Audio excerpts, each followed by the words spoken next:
నమస్తే. ప్రతి ఒక్కరిలో ఏదో ఒక ఫోబియా ఉంటుంది.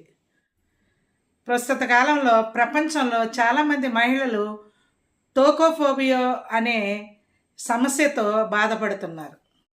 ఈ టోకోఫోబియా అంటే మహిళలు గర్భధారణ, పిల్లలకి జన్మనివ్వడం ఇలాంటి విషయాల్లో భయపడడాన్ని టోకోఫోబియా అంటారు.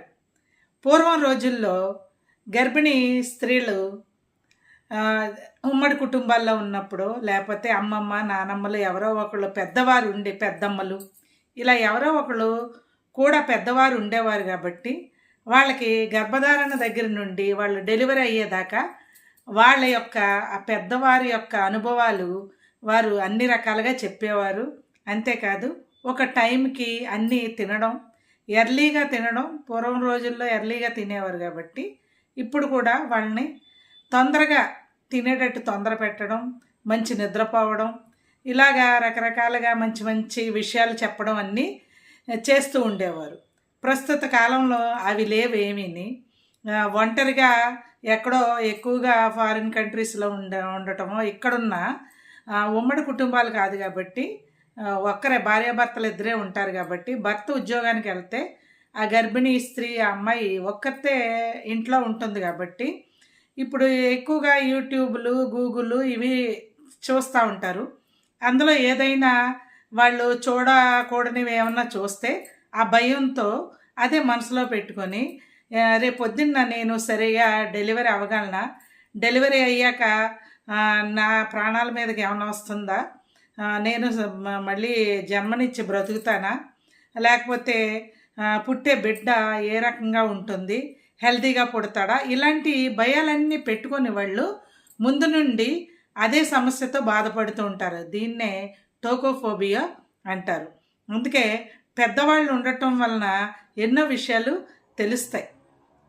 ఇక వాళ్ళ యొక్క ఎమోషనల్ ఫీలింగ్ పంచుకునే వాళ్ళు కూడా లేక వీళ్ళు ఇలాంటి ఫోబియాతో బాధపడుతూ ఉంటారు. పూర్వం నుంచి ఇప్పటికి కూడా చాలామంది ఎవరైనా చనిపోతే గర్భిణీ స్త్రీ ఉంటే ఆ ఇంటికి చెప్పరు. ఎందుకంటే అది ఇలా పలానా వాళ్ళు చనిపోయారంటే ఈ గర్భిణీ స్త్రీకి తెలిస్తే ఒక షాక్ లాగా అలా జరిగిందా అని అంటారు. అది ఆ గర్భస్థ శిశువు మీద పడుతుందనే ఇప్పుడు చాలామంది మా కోళ్ళు గర్భంతో ఉంది, మా కూతురు గర్భిణీగా ఉంది అని ఎవరైనా చనిపోతే రావడం లేదు. అది ముందు నుంచి ఉన్నదే, అది మంచి పద్ధతే. అలా రాకపోవడం మంచి పద్ధతే. అది ఇప్పుడు కూడా చాలామంది దాన్ని అనుసరిస్తున్నారు. కాబట్టి వీళ్ళల్లోనూ ఏంటంటే ఈ మహిళల్లోనూ ఒకలాంటి భయం. ఎంత టెక్నాలజీ ఎంత డెవలప్ అయినా ఇప్పుడు కూడా ఇంకా చాలా రకాలైన అవకరాలతో ఈసీపీ అని, ఆటిజం అని, డౌన్ సిండ్రోమ్ అని ఇలాగా పుట్టినప్పుడు చక్కగా ఉన్న బిడ్డలే తర్వాత ఎదిగే క్రమంలో ఆటిజం ఇలాంటివన్నీ పిల్లల్లో కనిపిస్తుంది కాబట్టి ఈ భయం కూడా ఎక్కువగా వీళ్ళల్లో ఉంటుందన్నమాట. ఎంత టెక్నాలజీ వచ్చినా ఈ రకంగా ఉన్నందుకు వీళ్ళల్లో ఉండే ఇటువంటి భయాన్ని టోకోఫోబియా అంటారు. దీనికి ఏమి మందులేం లేదు. డాక్టర్ని అంటే మానసిక వైద్యురాలని సైకాలజిస్ట్ని సంప్రదిస్తే వాళ్ళే వీళ్ళకి చక్కటి కౌన్సిలింగ్ ఇస్తూ ఉంటారు. ఇలాంటి భయాలు పెట్టుకున్నప్పుడు పెద్దవారికి చెప్పడమో లేకపోతే తల్లికి చెప్పడమో వల్ల వాళ్ళ అనుభవాలని చెప్తారు కాబట్టి అవి వింటూ మానసిక ప్రశాంతత, చక్కటి సంగీతం వినటం, లేకపోతే ఏదైనా మెడిటేషన్, ధ్యానం లాంటివి చేసుకోవడం చేస్తే ఇలాంటి భయం నుంచి గట్టెక్కొచ్చు. దీనికి ఏమీ మెడిసిన్ లేదు, సైకియాట్రిస్ట్ని కలవలసిందే.